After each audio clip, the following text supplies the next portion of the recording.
Hello, this is Dr. Katrina Esau coming to you live, and I am here to talk about anger.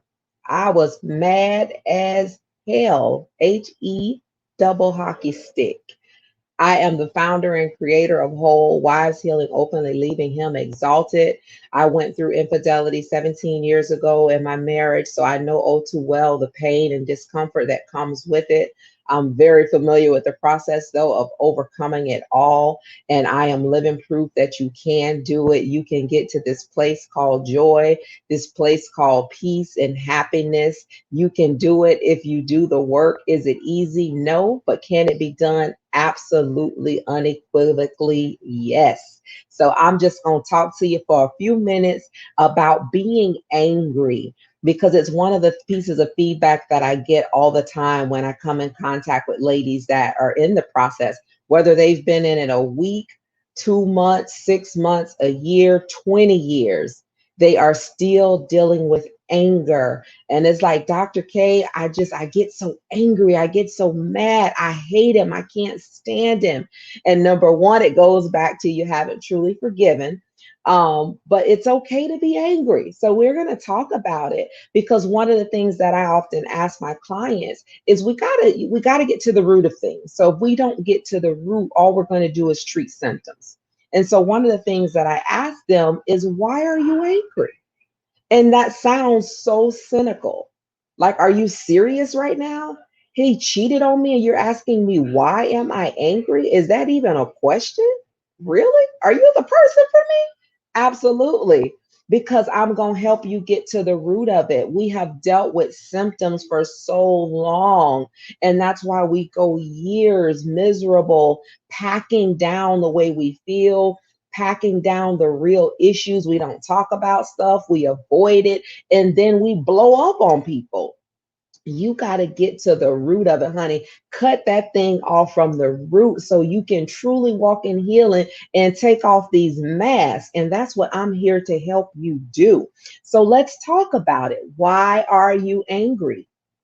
Is it because of the act of cheating? That the person broke a deal that you had, like maybe cheating was your deal breaker, and it happened. So is it the very act of cheating? Is that why you're angry? Or are you angry because now you feel unworthy? You feel like this shouldn't have happened to me. You feel like, your self esteem is torn and tattered. You're angry because, this should not have happened to us. Like we had the picture perfect marriage. Is it that your esteem or your persona is hurt? Are you angry because of that? Because you put on, you're living one way, but at home you're going through something completely different. And it's like, oh my God, I don't like the person I've become. Or are you angry because he lied about it? I asked him over and over again.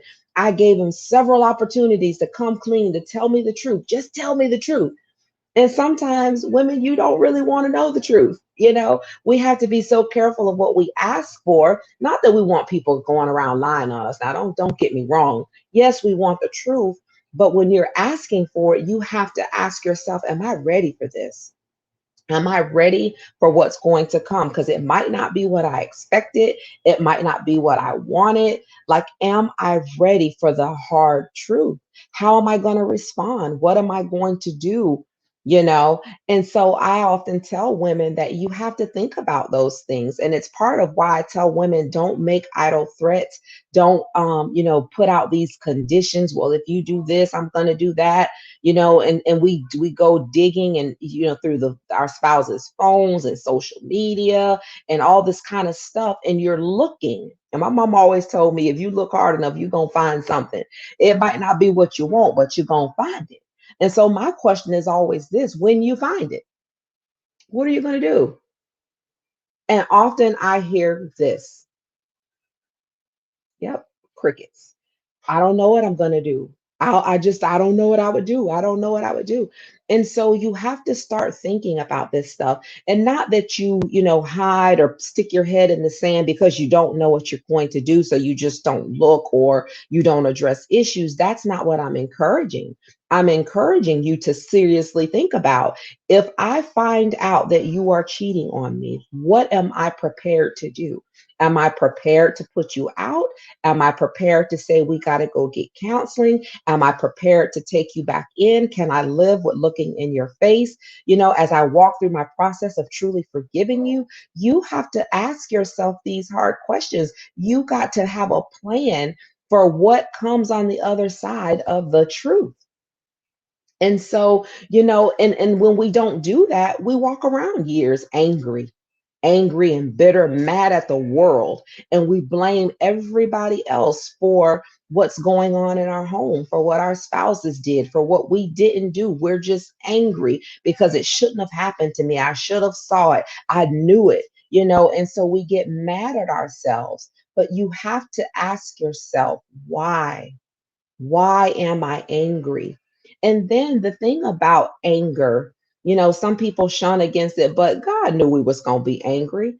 He tells us in the word, he gives us several different scriptures. There's one that says, be slow to anger. And some people would say, Dr. K, what do you mean be slow? I can't control it. I blew up. You can control it. And here's why. Let me give you an example. If you are at work, let's say, you're at work and you're in a meeting, and we all take our cell phones to meetings with us, and you get a text and it's something that you don't like. You are not going to blow up and storm out of that meeting, out of that conference room, or off that Zoom now, because everything is virtual. You're not going to do that. You're going to turn the phone down, you're going to keep your composure, and you're going to deal with it when you get out that meeting. So you have control. You don't give yourself enough credit. Can you control the thought that came? Maybe not, but you know what? You can shut that sucker down, and you can do it quickly. So as soon as that thought comes that, oh my God, I hate him. No, I don't. I love him. I love him with the love of Christ. And so we have to open our mouth to interject the thought pattern. It's just like if I asked you to say your ABCs, and then I said, count from 1 to 10. You can't say your ABCs and count from 1 to 10 all at the same time. So that means that you can interrupt the thought. So when the thought comes, when that rage comes, when that anger comes, you have to remember, be slow to anger. And if I were in front of a group of people, whether I'm at work or I'm in front of my girlfriends, I'm going to keep it together. It's just like me. 17 years ago, when I was riding in that car with my girlfriends from a conference, and I got the phone call from my daughter about what was going on at home, I sucked it up. I kept that smile on my face, and they never knew that something was going on. I kept it together till I got home and I dealt with it. And so you can do the same thing. Be slow. And when you're slow to anger, when you take control over yourself and your emotion, because anger is an emotion. And so when you take control over that, a lot of times by the time you get home or by the time the meeting is over, you have calmed down. You have been able to see things from another view, whether you listen to, a worship song, whether you meditated, you prayed, whatever. What you do in those moments matter. If you just fuel the anger with, regurgitating everything that's ever been done to you and focusing on negative and wanting to be a right fighter, you're going to build up, build up, build up. And yes, you're going to fly off the handle when that person comes in contact with you. So you can control it. You can control your anger. You can be slow to anger. You really can. And then the next thing is, don't sin when you're angry. A lot of times we get mad and we do some stuff, whether it's something we say. And the thing about it is, we used to always say growing up, sticks and stones will break my bones, but words will never hurt. That's a lie. I don't know who created that, but it is not the truth. Because the truth of the matter is, words hurt worse than the stick and the stone.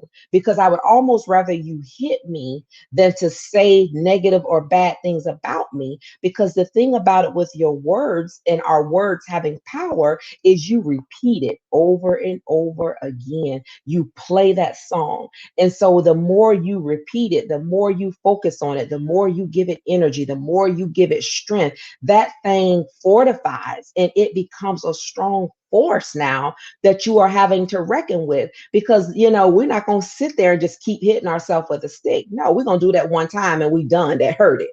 But when you say negative words about yourself, when you speak death over yourself, over your marriage, over your husband, over your children, over your finances, over your life, you constantly do that. You constantly, he ain't no good. He a broke down nigga. He ain't never been nothing. He ain't never gonna be anything. He ain't never provided. You start and you just get on a roll.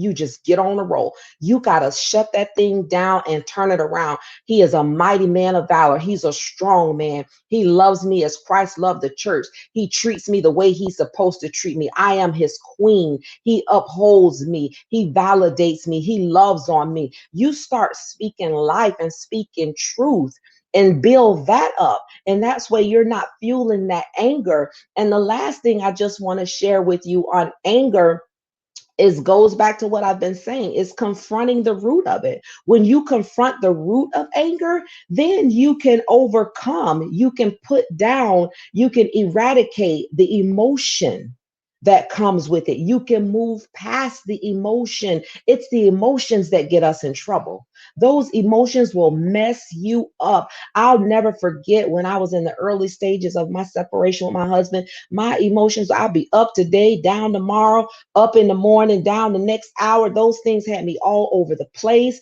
I couldn't focus. I couldn't trust God. I didn't believe God because I was believing the way I was feeling. I was going by my emotions, the hurt, the pain, the anger. I'm happy, sad, all of that stuff. It was leading me and guiding me. And so I had to get that under control. I got tired of them, my emotions controlling me and leading me and guiding me. You are not in control of me. I am. And so that's what I want to encourage you today. It's normal, yes, to be angry about the hurt and the pain that's associated with, somebody cheating on you and violating you and breaking in your marriage vow, your covenant. That is something to be angry about. Very valid reason, but you should not stay there. You should not stay in anger. You should not meditate, mellow. Don't put your bed there. Don't put your tent. You just passing through. You passing through. Don't take up residence there, because it dictates and it forms and it creates, what your life is going to be. It forms it, it guides it. So release it. Release it. Remember, be slow to anger. You can interject those thoughts. Do what you need to do between now and the time that you have to have the conversation with the person, so that you can calm down and deal with the root of the issue, so that you can overcome and pass it. So be slow to anger. Don't sin in your anger, and confront the root of it so that you can move past the emotion of it. I hope you've gotten something out of this message today around anger. There's so much more that I would love to share with you, but I won't do it today. Again, I am Dr. Katrina Esau, the CEO, creator, of founder of Whole Wives Healing Openly, Leaving Him Exalted. I invite you to subscribe to my channel if you haven't already. Like this message, share it with another woman that you know can benefit from it. And don't forget to go out and check out my website, www.drkatrinaesau.com, DrKatrinaESAU.com. You can also visit my academy page, thewholeacademy.com, and check that out as well. I hope you're encouraged today, and keep tuning in for more good content on healing and forgiveness. God bless you.